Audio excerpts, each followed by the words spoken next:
Let's do the Knicks situation here because 17 turnovers, bad shots, bad fouls, bad defense. It was one of those nights, Lou, if you had to pick apart the worst part of what they did last night, what would you look at? It'd probably be shot selection for me and the turnovers. Like, you know, in such a pivotal game that they really needed going back home, it felt like they were just out of sorts. Felt like they kind of deviated away from their game plan and they just went out and just tried to outplay Indiana without any sense of collectiveness. You know, like they weren't a unit? It didn't look like they were on the same page. It looked like it was a little hero ball going on, and every guy wanted to try to make the play. And sometimes that's a bad thing. Everybody wanted to make the play, and I think that's what amounted to 17 turnovers. And mind you, Indiana was running out and scoring on those turnovers. You know, that's a double whammy.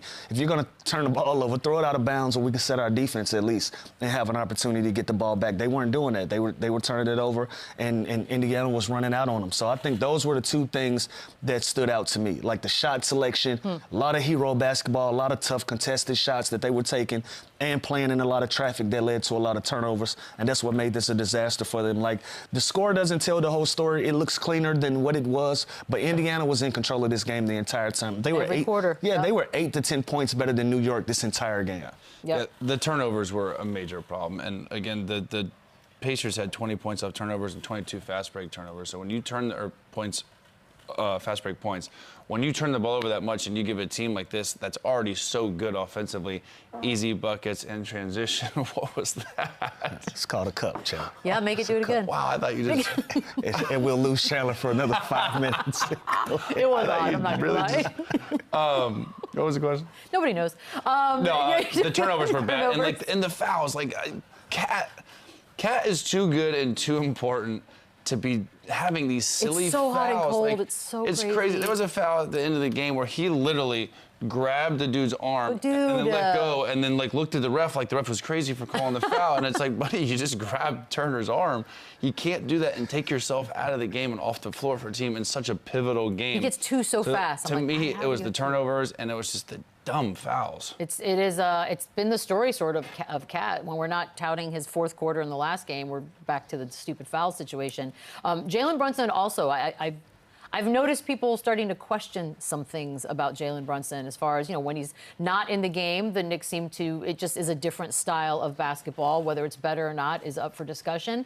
But his performance has been a little Chandler, in the last couple of games, and I'm wondering if it's changed your mind as far as he being a number one. And being a superstar? Not a superstar. No, I think, listen, the guy still had 31 last night, 9 of 19, 11 from 12 from the free throw line. He's still going to find a way to get his points and his stats just because he's so creative and he's crafty. And I will say, Aaron Nesmith has done such an incredible job defending him, fighting over screens, being physical. They tried Shepard early last night, and he came out in 2 minutes because they had to get Nesmith on him.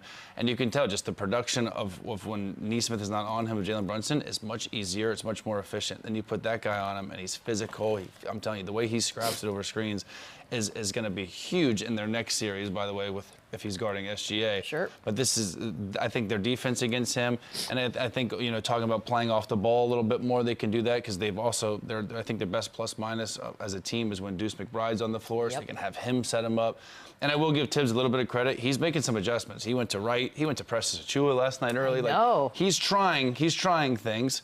But again, I think the better team is winning this series, and I think Jalen Brunson's just he's doing too much. They almost need a second handler with Jalen Brunson out there to allow him to relieve some pressure and to get off the ball. You got to give Carlisle credit as well, because I think Jalen Brunson is still a number one option on a title team. He's still the number one option on this team. But Indiana has adjusted to his style of play. They've made it difficult for him, and in turn, by making it difficult for him, by putting different matchups on him, taking him out of his comfort. They've taken a lot of his comforts away. And so now it looks like he's just over dribbling. Correct. No, that's what he's just been able to get to his spots so easy. Now he's fighting to get to those spots. By the time he's getting there, it's 15, 16 seconds going off of the shot clock. Now it looks like he's pounding the basketball. Give Indiana credit for making it difficult for him. He's been the number one clutch guy, but they say, look, if you're going to get to these spots, you're going to beat us. We're going to make it difficult for you to do it. And if you are going to get to those spots, it's going to be in short clock situations where you're going to have to throw grenades out to these other guys and make it look crazy, or you're going to have to force up shots. You got to give Indiana a lot of credit for the adjustments that they've made on the defensive end, how they've made Jalen Brunson play in traffic. They've made the game difficult for him. And in turn, it looks like he's out there forcing a little bit, and he's not sharing the basketball at the level that we're used to. But I think that's because of the matchups that Indiana have and the way that they've been playing.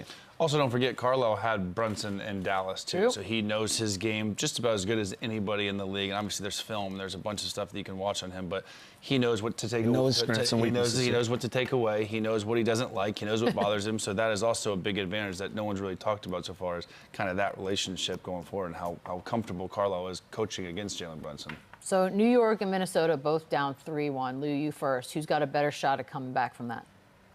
Neither.